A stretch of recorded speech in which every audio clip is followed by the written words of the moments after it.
Gym के स्वीकार करने के बाद रेन के अंदर एक ऐसा आकाशीय धमाका हुआ जो ब्रह्मांड में सबसे भारी और गूंजने वाला था, जिसने उसे यह संदेह करने पर मजबूर कर दिया कि क्या उसके सामने की हर चीज वास्तविक है। इस स्थिति का सामना करते हुए जिम कुछ भी नहीं कर सकता। कमरे में वापस जाकर रेन ने पूरी कोशिश की और टूट गया। भले ही यह हिस्टेरिकल चिल्लाहट ब्रह्मांड में एक लहर भी नहीं ला सकी।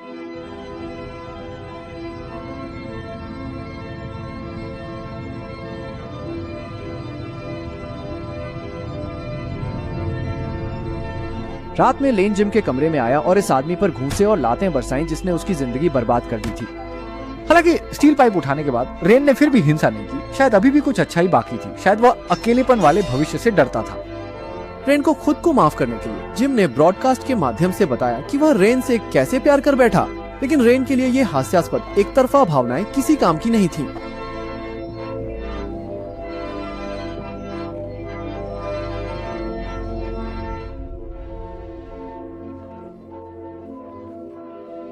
हाँ, बिल्कुल वैसे ही जैसे रेन की दहाड़। ये सचमुच जीवन की हत्या है।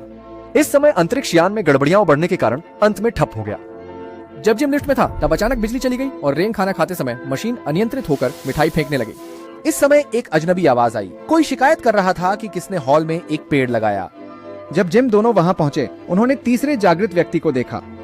उस आदमी का नाम गस था। वह जहाज का टेक अधिकारी था और जिम की तरह ही उसे हाइबरनेशन पॉड में खराबी के कारण जल्दी जगह दिया गया था। गस की अगुवाई में कुछ लोग अंततः कॉकपिट में प्रवेश कर गए। जहाज के मार्ग के अनुसार वे लक्ष्य ग्रह से 88 साल की यात्रा की दूरी पर हैं और जहाज की प्रणाली की गड़बड़ियां पूरी यात्रा को संभालने के लिए स्पष्ट रूप से अपर्याप्त हैं।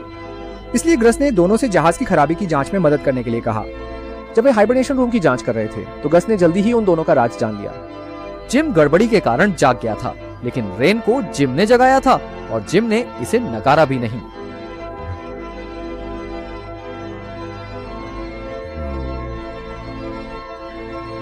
फिर से ड्राइविंग रूम में आकर लेन खुद गस के पास आई, उम्मीद करते हुए कि गस उसके लिए फैसला करेगा। लेकिन गस की हाइबरनेशन पॉड में गंभीर खराबी के कारण उनकी शारीरिक क्षमताएं पूरी तरह से नष्ट हो चुकी थीं। वह जिम के खिलाफ निर्णय देने के लिए न्यायाधीश के रूप में कार्य नहीं कर सकते थे। केस ने शेष समय का उपयोग करते हुए दोनों को इंजीनियरिंग सेक्शन में ले गया। फिर यूनिफॉर्म पहनकर तारों वाले आकाश की खिड़की वाले कमरे में आ गया।